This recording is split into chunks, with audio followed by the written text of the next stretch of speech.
What's up, everybody? On a Friday night in November, decided to go live. Didn't know how many other people would be hanging out on a Friday night in November instead of out with their girlfriends, boyfriends, husbands, and wives. But my wife and I just coming back off the hurricane down here in South Florida, so we decided to chill, just get some stuff off the barbecue and just eat dinner in front of the TV. And I said, you know what?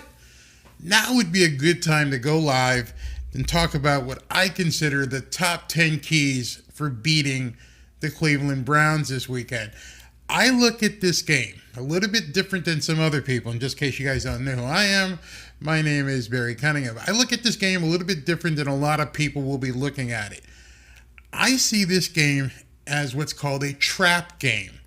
You see, this is the type of game where you overmatch the opponent. The opponent shouldn't be on the same field with you. This is one of those games where you're walking in, coming out the tunnel and going, I think I got this game. I think we have this game in the bag. We got a bye next week. We just need to get through this game. And then after this game, we'll have a week off to just chill in South Florida. And those are the type of games where you get your ass handed to you. And it really, really worries me. So I looked in depth at what I considered were the top 10 keys to the game. We're going to go through that. But I'm a little leery. And you guys know how I feel about the Dolphins. You know how I feel about Tua. I just am really concerned about this being a so-called trap game. I hope Mike can get these guys fired up. I hope they can get them to understand you need to keep winning. You need to keep bringing it every single week. Don't look at the bye week coming up. Don't look and say, hey, listen, we've got 10 days off. We don't really have to do anything. No, you really have to bring it. This is one of those games where you have to fight even harder because the Browns have nothing to lose. Their season sucks. They don't get Deshaun Watson back until the end of the year. They're 3-5. They don't have a hope and prayer of making the playoffs. So why not? Let's get out there and just beat the shit out of the Dolphins. So I think we really, really, really have to be careful. This is one of those games where Mike McDaniel has to pull his, Vulcan Jedi mind trap and get these guys fired up. So let me take a couple comments because there was something here that I wanted you guys to take a look at. And let me see, is it popping up? Yeah, it pops up. Somebody asked me, what do you think about ESPN saying Tyreek Hill is more important than Tua? That is probably, arguably, one of the stupidest things I've ever heard on a sports channel. There is no Tyreek Hill without Tua Tagovailoa. Period. We saw the 3 games he won. We saw the 3 games he lost. And we lost. Without Tua, there was no Tyreek. Doesn't exist. So how can Tyreek be more important than Tua? Tua is the one who's going to give him the ball. Tyreek's not going to run a wildcat. He's not going to throw the ball as fast as he can and catch it himself. Without Tua, there is no Tyreek 2,000-yard season. It just won't happen. So whoever said that at ESPN is a complete and utter dolt and is just being clickbait. I mean, I saw some stuff that Colin Cowherd put out there this week, and I don't even want to play it because obviously the guy is nothing but clickbait. He's nothing but trying to stir up, get people to click on his videos and things. It doesn't make any sense. Without Tua Tagovailoa, there is no Tyreek Hill. There is no Jalen Waddle. And for the most part, there's no Dolphins. It's already been proven. They're 0-3 when Tua is not on the field. So that experiment has already been proven. It's been determined. We've got the results. 6-3, 6-0 or 0-3. That simple. So I want to show you something. This was very interesting, what I saw today. And this is the defensive coordinator for the Cleveland Browns. And he's talking about Tua. Very interesting, and I'll talk to you guys about it soon. Let me get this comment out the way. So check this out. I tell you what, just watching tape, he's a good player. I think he really goes through his progressions quickly. He gets rid of the football on time, and he's not afraid to throw the ball into tight windows. And the thing I see him do for young guys is throw receivers open. as well. But he's been impressive. Just watching tape, the more I watch, the more impressed I am with what he's doing. You're going to hear that term more and more as we get through the year. He throws receivers open. You heard Emmanuel Acho say that in one of his breakdown videos last week. He throws receivers open. When you watch the game this Sunday, now you've got this term in your mind. Watch how often he throws the ball when the receiver's not even looking. The receiver's running his route and he turns around, and as Terrell Owens said in a video I did a long time ago, which I'm going to have to resurface, he said, "I should not see you throwing." That is not what a wide receiver wants to see. When I make my turn at the break, I don't want to see this. I want to turn around and go, "Oh, there's the ball. I need to go get it." And I need to go get it because I understand that Tua Tagovailoa is placing that ball someplace where I can get it and the defender can't. He's throwing me open. So if I see the ball 5 or 6 yards trajectory heading that way, that's where I need to get to. I need to get there because he can see the field. I'm running. And then when I make my break and turn and that ball is already in the air, he's telling me where that ball is going to be and how I can catch it and what I can do the most with because he's throwing me open. So I hope you guys understand that. Let me take some comments. You know, I mean, it's a real important term that a lot of people haven't heard before. Now it's starting to surface about Tua, him throwing people open. I got to play that Terrell Owens video next week sometime. Jimbo, what's going on, my man? Yes, he is the Samoan sniper. Tua is back, and that's very extremely dangerous. Back or black? Dangerous for the NFL. Let's go, Uso Tua. Thanks, Newfoundland, with the great points. Yeah, throwing somebody open is something that a lot of people hadn't heard until recently because there aren't many quarterbacks that do that. Everyone wants the big, strong jet arm, but you don't understand how throwing, when you've got two receivers like Jalen Waddle and Tyreek Hill who can go get the ball, find the spot on the field where it makes the most sense for them to go get it without getting them hurt. This, hello, Mr. 808, absolutely. If we can, you're going to see that in my top 10 keys. That is indeed one of the keys to the game. We're going to get to that in a second. Let me go back here. Tua has the best anticipatory skills of any QB in the NFL. That you can't dispute that. We cannot dispute that whatsoever. We're going to talk about this tonight, too. The biggest matchup is Browns defensive ends versus our offensive line. That's why I'm considering this a trap game. This is what really concerns me. It's a trap because these are two guys, Jadeveon Clowney and Myles Garrett, who could really, really rock our world. I mean, it's scary. Just think about it. Myles Garrett is a freak of nature, an absolute freak of nature. And Jadeveon Clowney is like freak of nature number 2 when he's healthy. He's been hurt a lot, but I mean, if you remember back when he played at South Carolina and he jumped over an offensive lineman and tackled a ball carrier in the backfield. These guys are freaks. So Brandon Shell and Teron Armstead, man, you guys got to nut up quickly. The film on those guys is just absolutely sick.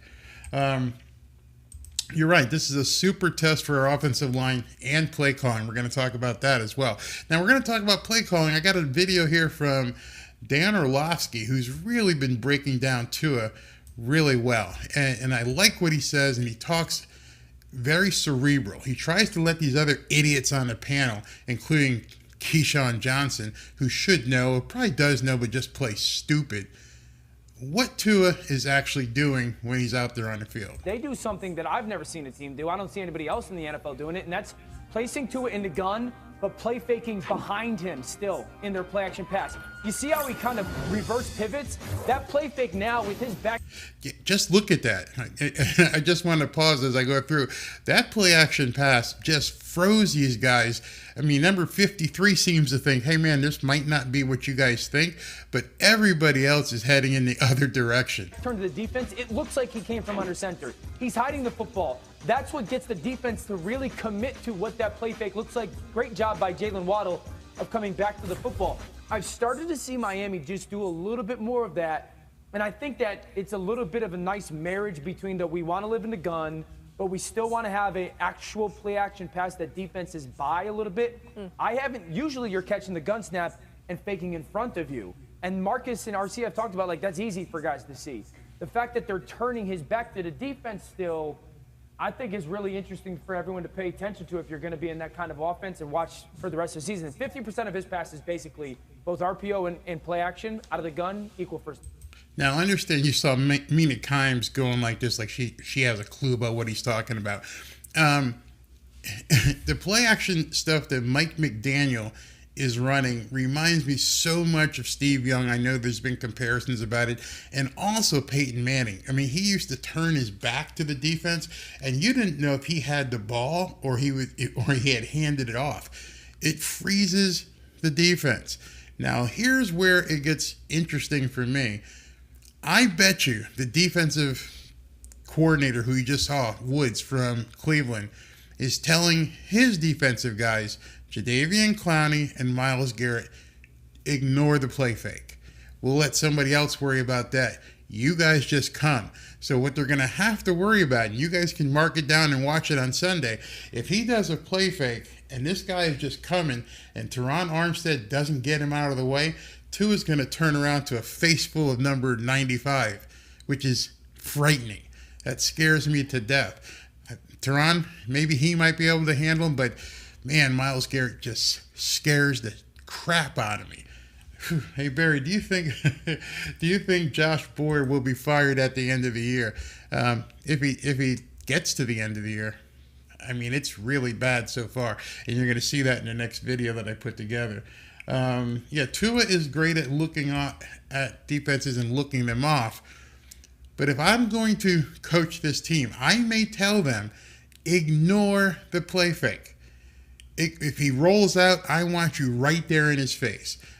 And Myles Garrett and Jadeveon Clowney are fast enough where they could just do that and then react. Watch for that on Sunday. Watch for them ignoring the play fake, letting somebody else worry about it. Just go after Tua. I would send those guys hard every single play. Ignore the play fake. Just get your eye on Tua and go for it. I'm telling you, write it down right now. If you start seeing these two huge, and I mean huge, 6'5", 300-pound guys that run like deer, just putting their ears back and going after Tua, it could be really scary. Trick 808, yes, the running game will indeed be key for a couple of reasons, which I'm going to get into. No, we can't blame Boyer for the injuries. That's true, but I blame him for the adjustments. And what I mean by that is when we're seeing Justin Fields run up and down the field in the Chicago game, why don't you bring Tyndall in or someone who's got some speed and just say, your only job, don't care about anything else, your only job is to make sure Justin Fields doesn't run. And when Justin Fields runs, I want you introducing yourself to him every time he runs. Then you got to make Justin Fields beat you with his arm. And we saw he couldn't do that. And so with Jalen Phillips and Bradley Chubb rushing on the outside, once he got those tackles, turned those guys out, he just took off.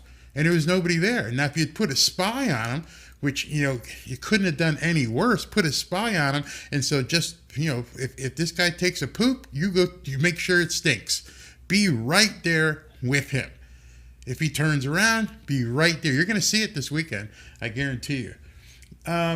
Fields is a special player, but he's not special enough where a guy spying him couldn't have taken him out. I don't mean hurting. I mean taking him out from his repertoire of just taking off with the ball.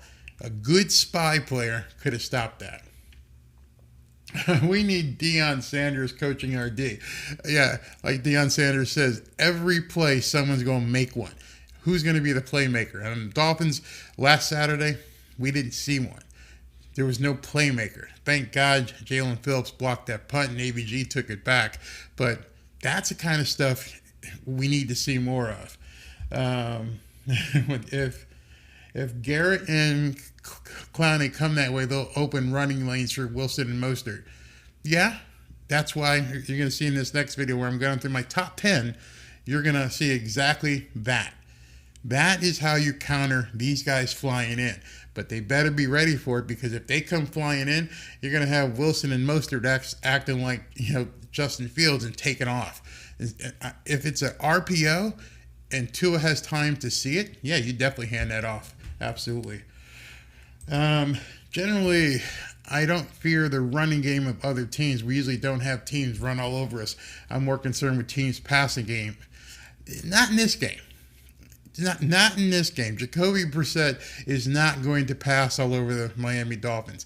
And I'm going to talk about that too in my 10 keys here in a second. So knowing that Jacoby Brissett is not going to do that, but you've got Kareem Hunt and Nick Chubb who can, Nick Chubb is fast as hell. If he gets out there, he's gone. So this is a running game just with that kind of sentiment, without really worrying about the run. This is the kind of sentiment that'll get these guys beat this weekend. They need to be ready to face this kind of running attack. I agree with this, that Jacoby Brissett is going to be a lot easier to defend than Fields. Just need to stop the run. But that's easier said than done.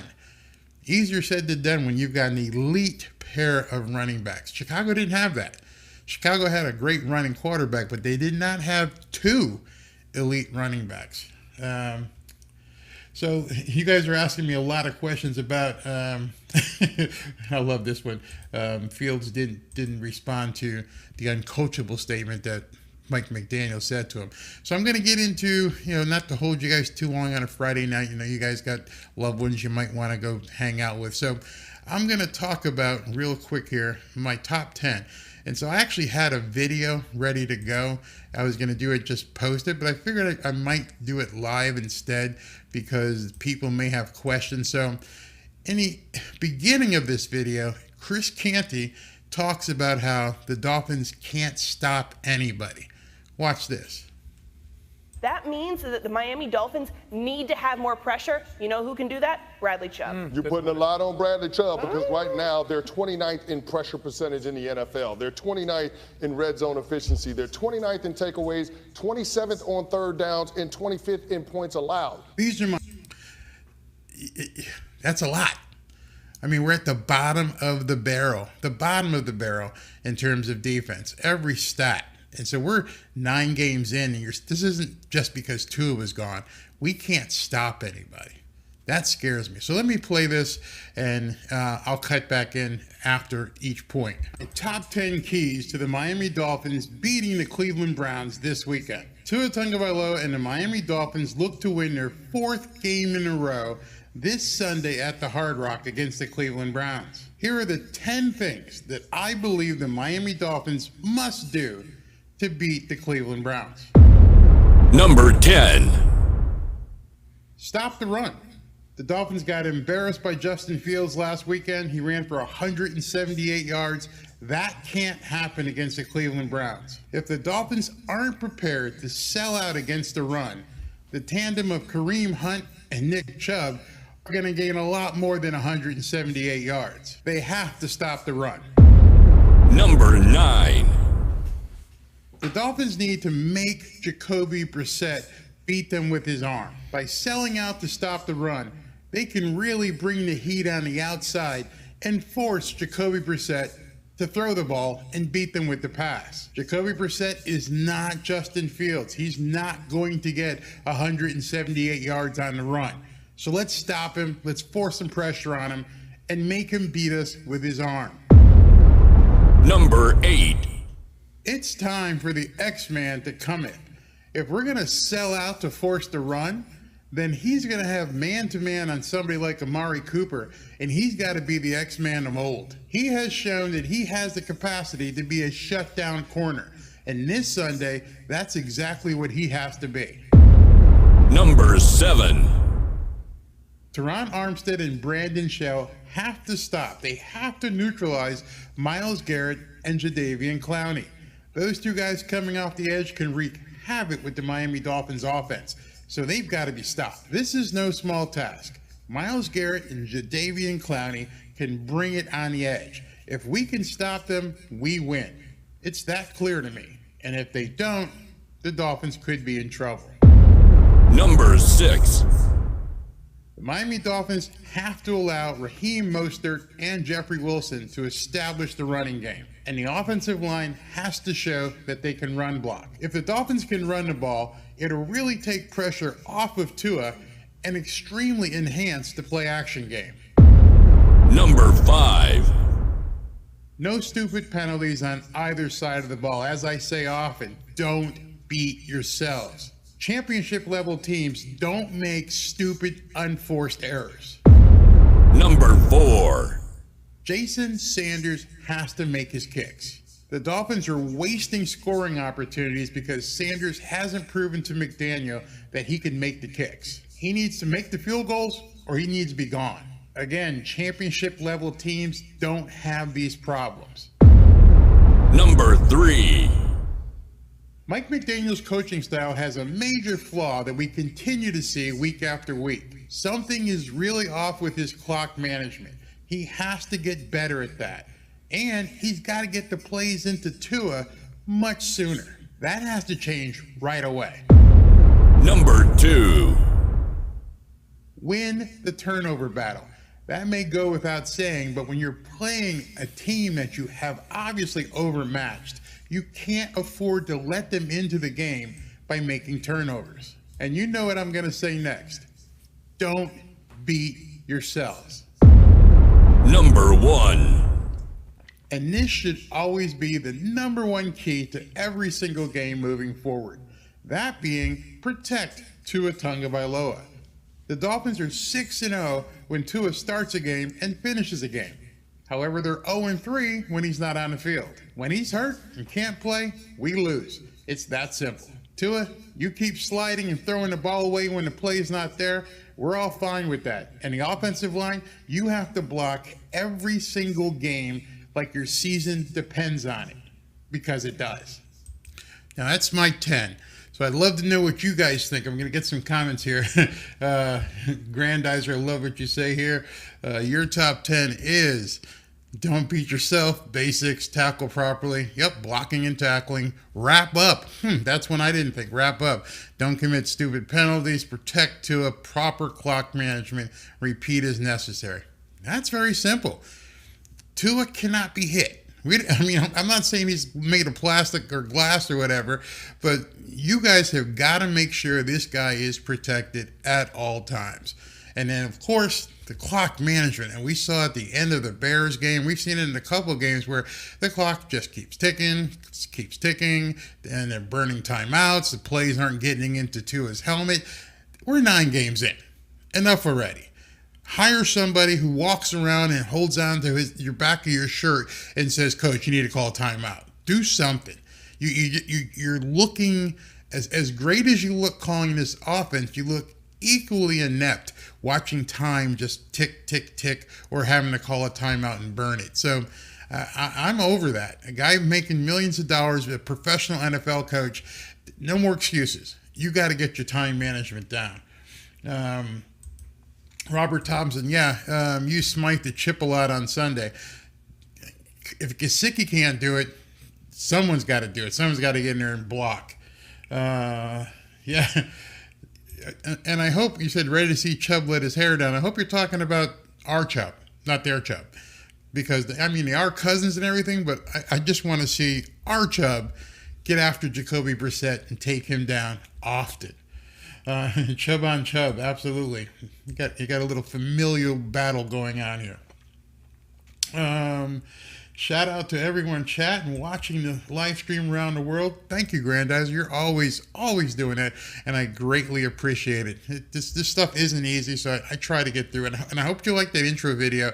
That girl can absolutely shred. I posted that yesterday. The Fisherman, he says the defense is all banged up. Yeah, but we can't use that excuse anymore. Yes, they're banged up. Yes, they're hurt. So what? Next man up. You got to man up. Now we've had weeks and weeks and weeks of people being hurt. You're getting paid every month or every 2 weeks, depending on how your contract is structured. I don't want to hear it anymore. I don't want to hear it. You are a professional football player. I can't go into a game going, hey, we're hurt. It's not fair because, we're hurt. You think the Bills this week with Josh Allen not knowing if he's going to play are saying that, hey, guys, ease up a little bit. We're a little bit hurt. No, you gotta bring it. Let's see what here. Did I see the Jeff Wills block last week? No, I didn't. I should look at that. I've heard that from a couple people. Great. Shouldn't need Smythe the chip. We paid Armstead all that money. I'm telling you guys, right now, get the binoculars out, watch it on TV, do what you got to do. But the battle to watch is going to be Armstead on Garrett, and over here, Shell on Jadeveon Clowney if he's healthy. Scary. Just watch those two guys because all the play action in the world ain't going to matter twatty if those guys aren't blocked. So that's why I think, as I said in the keys of the game, you got to get Mostert and Wilson moving. Just take the edge off these guys just a little bit and make them not just fly in on every play action and try to go after Tua. That could get real dangerous. Bye, Edmonds. Who's Edmonds? Yeah, MR, you're right. The defense is banged up, but the ones out there have been out there long enough to step it up by now. You should have enough field time. You should have enough film time. Now there's one injury that's really interesting to me. Their cornerback, actually he was their number one cornerback, Denzel Ward, is back this week for Cleveland. He's coming off a concussion protocol. He's been out for 4 weeks, so he must have got dinged in the head really bad. So he's been gone for 4 weeks. Can you imagine being in Cleveland, which I don't know what the temperature is right now, but it's probably, I don't know, low 60s, maybe 50s, and you've been practicing, and you're getting over concussion, and you've got to come down here in 80-plus weather and guard Tyreek Hill? Think about that. This guy hasn't seen game conditions and game speed in 4 weeks. If I was Mike McDaniel, I'd test him real quick, real early, and see what he's all about. Our 12th man, the weather won't be a factor. It's going to be nice. Yeah, after the hurricane, that's what happens down here. All the humidity gets, so, but still, it's probably 20 or 30 degrees warmer than it was in Cleveland when they leave. Do you think we'll call up any players from the practice squad? I don't know. I don't know what's going on with Tyndall. I don't know what's going on with Eazy-E. Like I keep saying every Sunday, this kid's in the witness protection program. He's basically being redshirted in his first NFL season. I thought the kid had the goods. I saw his film in college. He looked good in preseason, and they've just put him on a shelf. Not sure why. This is a good point. Alex Ingold basically is another lineman back there. Some of the crackback blocks he's been doing have just been awesome. So if Shell's having a problem, and I doubt Tehran could have too much of a problem, but if Shell's having a problem, you're going to have to bring Alex Ingold or a tight end on that side to help him, because we may see, Myles Garrett and Jadeveon Clowney flip-flop. They may say, okay, you try Armstead for a while. I'll try this guy. They may put Myles Garrett in a center and make him come over the center. I mean, he's that good. I mean, I did a video a while back with him playing basketball. You should see him. He looks like Kobe Bryant on steroids. The guy can just jump. It's an unbelievable athlete. At the same time, with that really bad car accident, we don't really know. We're never going to know what's really, what kind of physical condition he's in. But if he's in top physical condition, dude's a specimen. You're right, Vipey. Garrett is an absolute beast. If you guys on this stream right now have not seen this guy play, have not seen what this guy is capable of doing, he's a freak. And then I said, Jadeveon Clowney, he's another freak. We're seeing two defensive ends who are probably the most athletic defensive ends in the league. And everyone talks about Aaron Donald because he's a defensive tackle and an MVP, Super Bowl, everything else, what he's done. He's interior. But these two guys, they scare me. Remind me, okay? He reminds you of Cameron Wake. Yeah, he does remind me of Cameron Wake too. A bigger version of Cameron Wake. I would say it again. When are we going to put the When are we going to put the Browns in? I can't say that word, but I know what you're saying. Absolutely. Ronan, what's going on, brother? Both pass rusher battles and O-line battles are going to be intense on both sides. Phillip feeling UC after last game. Bradley Chubb. This is the type of game where I actually salivate, because while you guys, some people may be watching the wide receivers and the quarterback, I'm going to be focusing on the big guys up front. All hell may break loose on either side of the ball this Sunday. I mean, you've got two elite guys on the Dolphins, two elite guys on Cleveland, and I don't know if these tackles are ready for it, but this is going to be fun to watch. It's surely a gladiator match. Yeah, Cameron Wake was indeed a game wrecker. Let's see, the Dolphins need, the Dolphins need to run a lot. I mean, this is the type of game where we should see 20 to 25 total carries between the two of them. Lots of play action, lots of draws. You have to establish the run against these guys. Make them burn themselves out chasing Tua down, and don't put Tua in a position where he's going to get whacked back there. Like I said, this is a trap game that kind of scares me. What's up, Barry? Go Dolphins. God bless. Thank you, sir. Yeah, exactly. Brissett's not the quickest of guys, and everyone down here knows it because we watched him play last year. And so, no, that's what I was saying. Make him throw. Make him be the passer, not a runner. And then come after him. Got to come after him. Absolutely do. What? Let's see what else I got in here. Battle in the trenches. Wes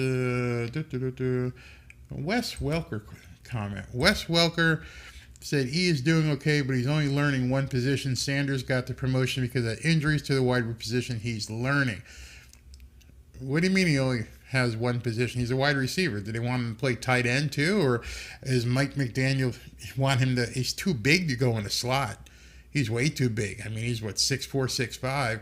So I'm not really sure about that.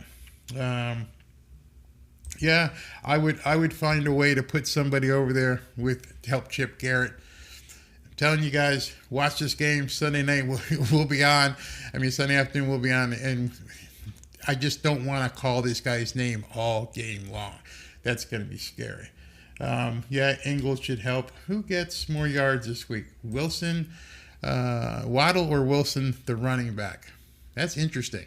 You're not going to add Mostert in there because Mostert can take it and hit it in one play.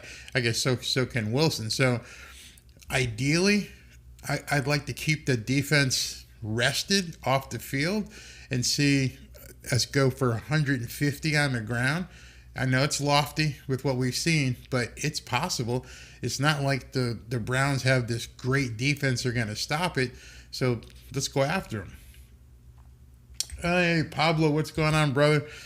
Just got here. We need defense can stop their running game. So a lot of people are seeing it. Kareem Hunt and Nick Chubb. If you haven't seen Nick Chubb's, some of his highlights, first of all, there's a highlight of him in the gym. And this guy isn't a big guy. I don't know, maybe 5'11", 210, 215. And he's squatting 650 pounds. I don't know if you guys have seen this video. I wish I should have had it ready so you guys could have seen it. He's squatting. Go ahead and search in Google Nick Chubb squat. And you'll see the bar just bending with all this weight. And he's just 650 pound squat. The guy, he is a little beast, but he's definitely there. We should have the defense rest. Shout out to everyone in the chat. Let me see what we got here. Wide receiver X, Y, and Z. Okay, here we go. Hey, John, what's going on, brother? John says, contain the running game, which we are good against. We just got shredded for 178 yards, but I guess you're not counting Justin Fields as part of a running game, but more of a scramble. Just not running quarterbacks, and Jabroni Brisket is going to be like a deer in the headlights. Oh, yeah. Jabroni Brisket. Oh, my God. That is a good one. I've never heard that. Jabroni Brisket. Man. Bill E. checking in here. Bill says, as far as Tua being the most important, Tyreek himself came here particularly because, as he realized, Tua is the most accurate thrower, passer, QB in the league. Can't throw to yourself. You got to have someone that's delivering the ball. Absolutely. Chubb against Chubb. Can't wait to watch that. Really? Did you confirm this? Eazy-E is learning the tight end position? Must be having problems learning the playbook or struggling with blocking. Probably the blocking side of things. The playbook, I mean, Texas Tech is where Wes Welker went, so I'm sure he could get him up to speed on the playbook. But blocking is a son of a bitch if you've never blocked before. I mean, you just don't all of a sudden just learn how to block. It just doesn't happen. Let me look for another one here. Oh, there's so much trying to catch up. Always, my brother. Yeah, thank you, Jimbo, as well. So, blocking and defense is our team's issue. Part of the defense. I'm beginning to really, really like what the two big guys up front. That is keeping me thinking that they'll contain Kareem Hunt and Nick Chubb. When you got Christian Wilkins, when you got Zach Sealer, you got these guys up front who can seal the inside. As long as we don't get beat out outside the tackle, we'll be good. But again, they got to come up and tackle. I don't know who said it earlier, but you got to block and tackle. You got to wrap your arms. Don't even think about it. If you think you're going to bring Nick Chubb down with an arm tackle, you may get your arm ripped off. So if they're not ready to hit, if they're not really to get in there and stick this guy, I mean, I know AVG will, and I know Ingram will if he gets a shot. But if he gets past them, it's to the DBs and corners, and they try to take him down with an arm tackle, nope, ain't going to happen. Yeah, that's what I said in my top 10. Jason Sanders, the rest of the way, not just against Cleveland, the rest of the way, he has to be on point. I hope Mike McDaniel is looking for who's potentially available down the road if this guy continues to be lackluster in the kicking game. Does anyone... Oh, this is funny. So, does anyone have recent info on Byron Jones? Wasn't he supposed to have been back by now? Mike McDaniel was asked that question at a press conference. Here is the head coach of an NFL team, standing at the podium, and somebody goes, I know I'm tired of asking you these questions about Byron Jones, but what's it look like? He just goes like that, because I have no idea. Or was that Brandon? One of them, one of the Jones boys. But he didn't even have an answer. It's so frustrating for him. So frustrating. What's going on with Craycraft? Craycraft was on the injury report. He did have full practice, I believe. Let me bring that up so I can show that to you real quick. Miami Dolphins injury report. And let's see. Here we go. And this is real important because it's probably it is the last injury report before the game. Let me go here. Let me get rid of that comment so you guys can see it. Okay, so hopefully you can see this. This is the injury report that you have to file with the league. And Teron Armstead, he did not practice on Wednesday. He had limited practice on Thursday, and today he didn't practice again. So if Big Toe No-Show doesn't play, or if his toe's hurt and he can't stop Myles Garrett, this is a problem. Xavier Howard, he's fine. He's going to be playing. Let's see. Austin Jackson did not practice on Wednesday, limited on Thursday and Friday. You get down here, Hunter Long, he's still in concussion protocol. He's still not practicing. He's out. So he must have got dinged pretty bad.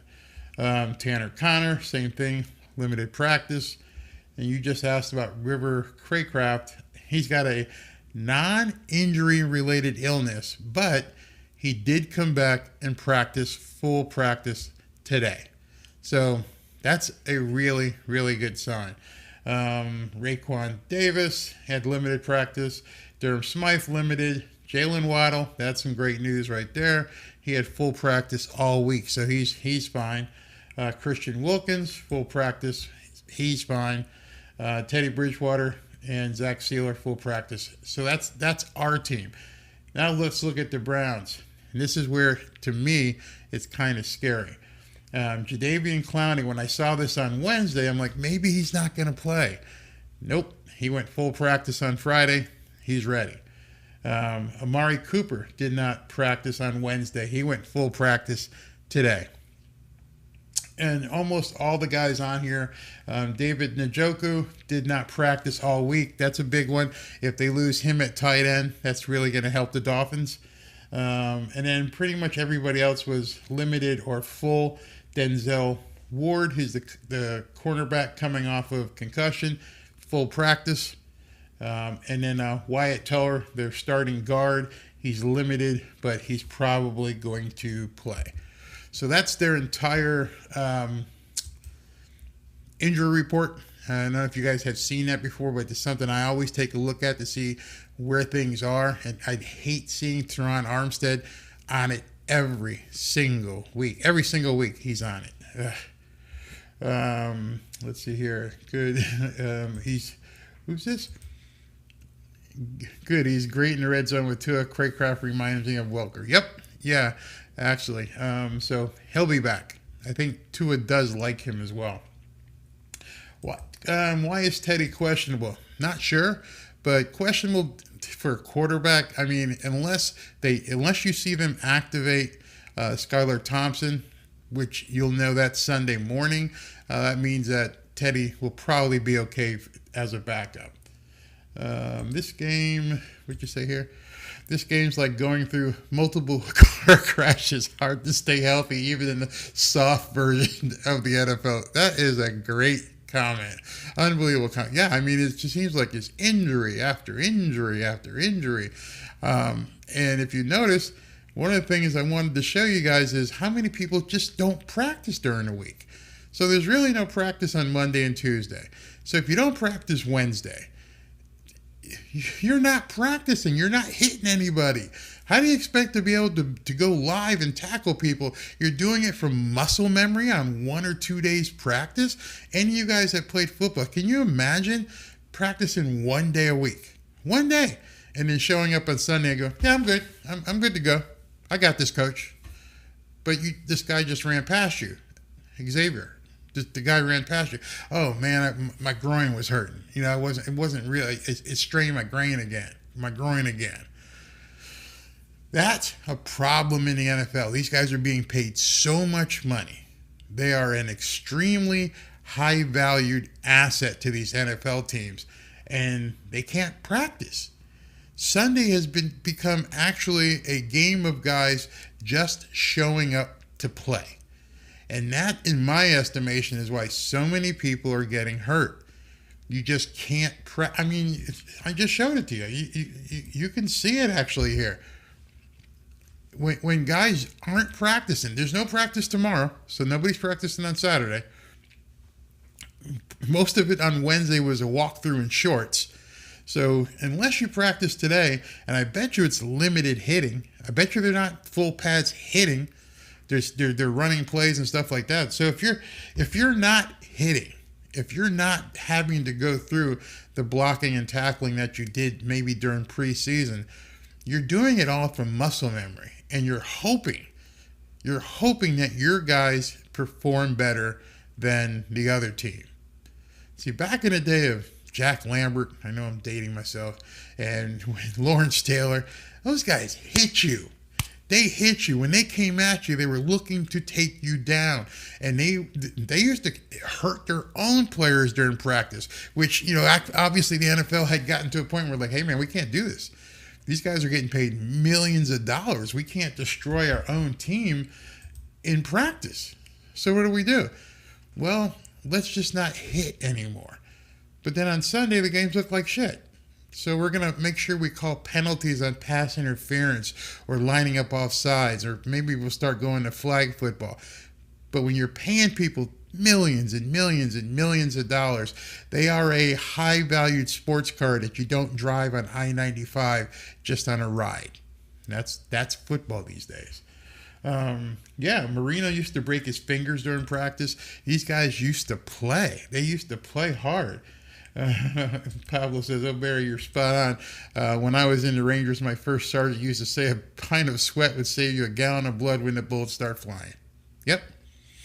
You see it every week when you see guys miss tackles, when you see them just reaching an arm out to stop a running back.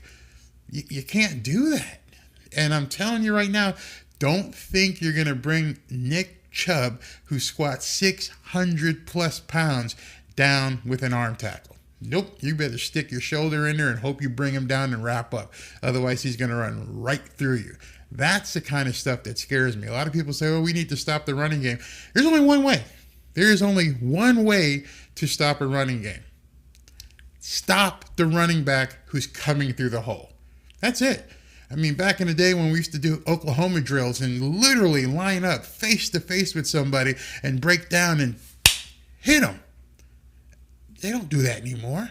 And so now you've got this 200-pound running back coming at you full speed, squatting 600 pounds, and you're like, I hope there's 9 other guys ready to tackle him because I can't tackle him with my arm. Let's see here. Hannibal, you missed a lot, man. Go back and scrub back to the front. Got some stuff for you. Yeah, Michelle, you're absolutely right. It's just like anything else. Practice doesn't make perfect. Perfect practice makes perfect. And if you aren't practicing, you're not going to be perfect. Not going to have. Go back and look at the 72 Dolphins and see how many of those guys missed practice. Look at their roster and see, who actually played and who didn't play. Ask Manny Fernandez. Well, I don't know if he's still alive. And I know Nick Buonacani. Those guys were hitting people. They weren't doing DNPs and not practicing. That's where we are now. We got millionaire players, and they're just not hitting. And you've been seeing it. You may not realize what you have been seeing, but when you're seeing guys out of position, and that's another thing, your number one asset in practice right now is film. And film and scout team, you're hoping that the guys that you're using on your scout team are relevant to what the players are actually going to do. And it's very hard to scout the Miami Dolphins because nobody else has a 4.2 40 guy. So that's one of the things. What do we got here? Grandizer says, Dolphins versus Brown history. The two teams have made each other 20 times, with the Dolphins winning 11 and the Browns winning 9. Dolphins lead the series 11-9. Great. And they used to be real tough games. Can you believe the Dolphins are only favored by 3.5 points with a 49-point over-under? 3.5 points. So that's telling me that everybody who handicaps these games is looking and go, yeah, Dolphins might score 30 points, but they might give up 28. There is no faith in the Dolphins' defense right now. Until they can hold someone to 7-10 points and we still score 30-35, God, will that ever happen? Will we see that? We've got a couple weeks to make it up. We got this game, and then after the bye week, the Texans. And then the season really starts. After that Texan game, that's when the season really starts. So we've got a couple weeks to get everything together before all hell breaks loose. David Nance says here, practice makes perfect. If you do not practice tackling, you're not going to be able to do it when a game. And that's the same thing with blocking. You can set up the dummy in front of you all you want. The dummy's not moving. The dummy's just a dummy. The dummy's just a big thing of plastic and rubber that's going to sit there and says, hit me. He's not fighting back. He's not swatting. He's not giving you an arm bar. He's just sitting there, hit me, and somebody's holding him up. Different game we're playing these days.